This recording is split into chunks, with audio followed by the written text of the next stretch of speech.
Bismillahirrahmanirrahim. Assalamualaikum warahmatullahi wabarakatuh.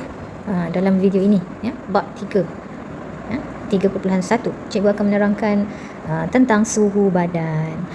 Apa yang dimaksudkan dengan suhu? Suhu ialah darjah kepanasan dan kesejukan sesuatu bahan. Manakala suhu badan pula ialah darjah kepanasan dan kesejukan badan. Suhu badan normal ialah 36.9 darjah Celsius. Penambahan ataupun penurunan suhu badan kita menunjukkan bahawa kita mungkin mempunyai masalah kesihatan. Contoh kalau demam kan, demam suhu kita boleh jadi 38, 39 ataupun kurang daripada 36.9 darjah Celsius pun boleh menunjukkan bahawa badan kita tidak normal.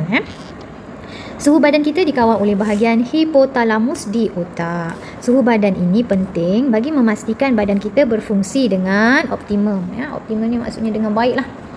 Alat yang digunakan untuk mengukur suhu ialah termometer. Okey, kita tengok ada 4 jenis termometer. Yang pertama termometer klinik, yang kedua termometer makmal, yang ketiga termometer rektal dan yang keempat termometer infrared.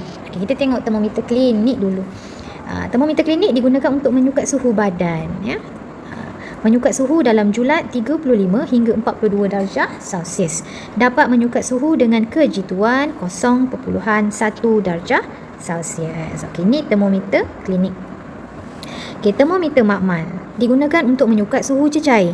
Tidak sesuai digunakan untuk menyukat suhu badan kerana termometer ni dia tak ada pencerutan. Dia tak ada pencerutan merkuri di situ, ada tak kat sini gambarnya? Ni ada pencerutan di sini, Gambar ni tak jelas lah, Nanti cikgu tunjuk pencerutan tu macam mana. Dapat menyukat suhu dalam julat negatif 10 darjah Celsius hingga 110 darjah Celsius. Dapat menyukat suhu dengan kejituan 1 darjah Celsius. Okey, ini pencerutan. Ini pencerutan yang cikgu maksudkan tadi, pencerutan pada termometer klinik, bertujuan supaya merkuri tidak turun dengan cepat setelah dikeluarkan daripada mulut, dari mulut atau ketiak. Hal ini adalah untuk memberikan sukatan yang lebih tepat. Pencerutan ini tiada pada termometer makmal. Seterusnya termometer rektal. Rektal ni bermaksud dubur, digunakan untuk menyukat suhu badan melalui dubur. Biasanya digunakan kepada bayi yang kurang daripada 3 bulan. Kamu tak payah pakailah termometer ni. Kalau kamu kena pakai termometer klinik. Okey, kita tengok termometer yang keempat. Ni memang familiar sangat termometer ni. Nama dia termometer inframerah, digunakan untuk menyukat suhu badan tanpa bersentuhan dengan badan, Pembacaan suhu menggunakan termometer ini adalah sangat cepat. Okey, baik, seterusnya kita lihat mengukur suhu badan menggunakan teknik yang betul. Kita lihat kepada termometer yang pertama, iaitu termometer klinik.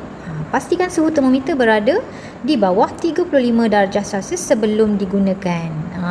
Kalau tak sampai, maksudnya kalau melebihi 35 darjah Celsius, kita kibaskan termometer tersebut, untuk menurunkan suhunya. Letakkan termometer tersebut di bawah ketiak atau di bawah lidah selama kira-kira 2 hingga 3 minit. Kemudian keluarkan termometer tersebut dan ambil bacaan suhu. Ini kaedah ataupun teknik yang betul bagi termometer klinik. Okey, seterusnya kita lihat kepada termometer makmal. Termometer makmal tidak sesuai digunakan untuk mengukur suhu badan kerana tidak mempunyai pencerutan pada turus merkuri. Cikgu dah cerita tadi kan, seperti yang ada pada termometer klinik. Cikgu pun dah cerita dah apa tujuan dia, untuk menghalang merkuri daripada turun dengan cepat, membenarkan bacaan yang lebih tepat dan jitu diambil. Bacaan suhu akan turun dengan cepat apabila termometer makmal dikeluarkan daripada bahan dan menyebabkan bacaan suhu badan yang diambil tidak tepat. Ini nak khabar kenapa termometer makmal ni tidaklah sesuai untuk mengukur suhu badan. Nampak? Ni perbezaan dia. Tiada pencerutan, ada pencerutan. Ni nama dia bahagian pencerutan merkuri. Okey, yang ketiga adalah termometer rektal. Termometer rektal digunakan untuk mengambil suhu badan yang tepat bagi bayi yang berusia 3 tahun dan ke bawah. Kita tengok cara dia macam mana. Mula-mula bersihkan berbuli termometer dengan menggunakan alkohol untuk mengelakkan jangkitan kuman. Kemudian bilas dengan air pada suhu bilik. Ni okey, cikgu tunjuk gambar. Ni dekat sinilah. Dekat sini kita cuci dengan alkohol kan. Kita cuci dengan alkohol, lepas tu kemudian bilas dengan air pada suhu bilik. Okey. Sapukan jeli petroleum pada berbuli termometer kat tempat tadilah ya. Bagi memudahkan termometer dimasukkan ke dalam dubur bayi. Baringkan bayi. Macam ni gambar dia. Baringkan bayi dan angkat kaki ni, masukkan termometer ke dubur bayi kira-kira ni termometer dimasukkan ke dalam dubur bayi kira-kira 1.5 hingga 2.5 cm. Biarkan termometer sehingga bunyi bip kedengaran. Ambil bacaan suhu. Okey, kemudian bersihkanlah termometer rektal dengan alkohol dan simpan. Okey, itu termometer rektal. Dan akhir sekali adalah termometer inframerah. Ni termometer ni yang kerap acap kali kita jumpa di pasar raya ya. Di mana-mana dah ya, ada je termometer inframerah. Jadi cara dia, arahkan termometer pada jarak kira-kira 5 cm daripada individu yang akan diambil suhunya. Ambil bacaan suhu Kalau dalam gambar ni dia pegang ya. Sekarang ni dia tak boleh sentuh dah ya, kita tala je ke dahinya, dapat bacaan suhu.